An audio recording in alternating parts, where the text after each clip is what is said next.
At dawn on June 22, 1941, the world witnessed the beginning of the largest military invasion in history.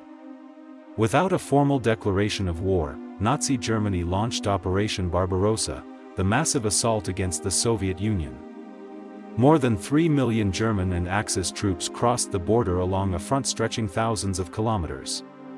Behind them came thousands of tanks, artillery pieces, and aircraft, creating a force unlike anything seen before. Within hours, Soviet airfields were attacked, communication lines were destroyed, and entire Red Army formations were thrown into confusion. The surprise was overwhelming. For many observers, it appeared that Adolf Hitler had achieved another unstoppable victory. After the rapid defeats of Poland and France, Germany seemed ready to crush its final major enemy in a matter of months. But Operation Barbarossa was never just a military campaign. For Hitler, it was an ideological war, a struggle to reshape Europe according to Nazi beliefs.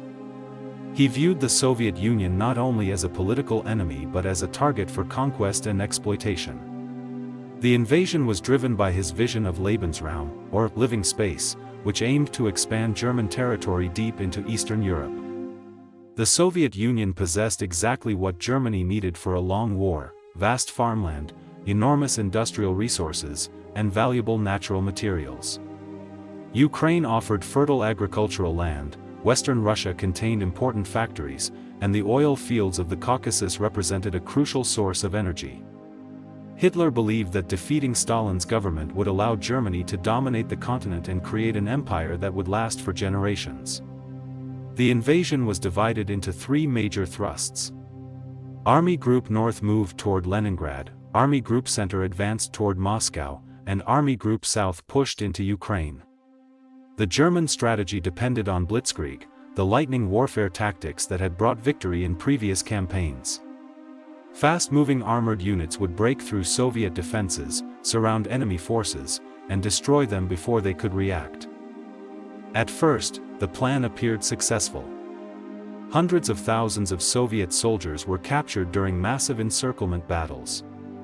Entire armies collapsed as German forces advanced hundreds of kilometers into Soviet territory. Cities fell, and German commanders reported victories that seemed to confirm Hitler's belief that the Soviet Union would collapse quickly. However, beneath these victories were serious problems. The Soviet Union was enormous, far larger than the countries Germany had previously conquered. Every mile gained stretched German supply lines further. Fuel, ammunition, spare parts, and food had to travel across damaged roads and rail networks. The deeper German forces advanced, the harder it became to maintain the speed that Blitzkrieg required. Meanwhile, the Soviet Union began to recover from the initial shock. Despite catastrophic losses, Stalin refused to surrender. Factories were dismantled and transported thousands of kilometers east beyond the reach of German bombers. Millions of civilians were mobilized to build defenses and support the war effort. The Soviet government prepared for a conflict that would demand enormous sacrifice. Hitler believed the Red Army was close to destruction. But the vast size of the Soviet Union, combined with determined resistance, created a challenge Germany had never faced before. The campaign that was supposed to end in a few months was becoming a war of survival. The greatest gamble of Hitler's career had begun, but the outcome was far from the victory he expected.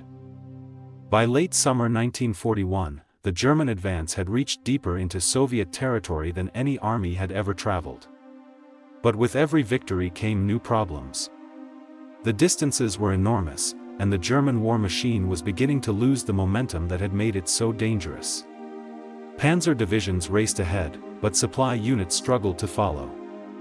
Fuel shortages slowed tank operations, damaged vehicles could not be repaired quickly, and the Soviet railway system required major reconstruction before German supplies could move efficiently. The strategy depended on speed, but the battlefield itself was creating delays. The most controversial decision came when Hitler redirected powerful armored forces away from Moscow and toward the south. German commanders wanted to continue the advance toward the Soviet capital, believing that capturing Moscow could destroy Soviet leadership and morale. Instead, Hitler focused on Ukraine. The decision led to one of Germany's largest victories of the war. German forces surrounded huge Soviet formations near Kiev, capturing hundreds of thousands of soldiers. But the victory came at a heavy cost. The delay consumed valuable time, and the German advance toward Moscow began later than planned. Those lost weeks gave the Soviet Union something it desperately needed: time to prepare. Across the Soviet Union, a massive transformation was taking place. Factories were taken apart piece by piece and moved beyond the Ural Mountains, where they continued producing tanks, weapons, and ammunition. New Soviet armies were formed, while civilians built defensive lines around key cities. Then nature itself became another enemy of the German invasion. Autumn brought the Rasputitsa, the infamous Russian mud season. Heavy rains transformed roads into deep fields of mud. Trucks became trapped, tanks struggled to move, and supply routes collapsed. The same German forces that had once advanced rapidly were now fighting against geography, weather, and exhaustion. By November, winter arrived with brutal force. German troops were not prepared for the freezing conditions. Engines failed, weapons malfunctioned, and many soldiers lacked proper winter clothing. Temperatures dropped far below freezing, causing thousands of casualties from frostbite and exposure. Yet Moscow was close. German troops could see the Soviet capital in the distance. After months of fighting, victory seemed within reach. But the Soviet Union had one final surprise. Fresh divisions arrived from Siberia, trained and equipped for winter combat. Intelligence reports suggested Japan would not attack the Soviet Union from the east, allowing Stalin to move these experienced troops toward Moscow. In December 1941, the Red Army launched a powerful counterattack. The exhausted German forces were pushed back. Vehicles were abandoned, supply lines collapsed, and the image of Nazi Germany as an unstoppable military power was destroyed. Operation Barbarossa had failed. What Hitler planned as a quick campaign to eliminate the Soviet Union became the beginning of Germany's downfall. The Eastern Front would become the largest and bloodiest battlefield of the Second World War, costing millions of military and civilian lives. The defeats that followed, Stalingrad, Kursk, and eventually the fall of Berlin, were connected to the decision made on June 22, 1941. Operation Barbarossa remains one of history's greatest examples of how overconfidence and impossible ambitions can lead to disaster. Hitler believed he was opening the path to a 1,000-year empire. Instead, he opened the path to its destruction.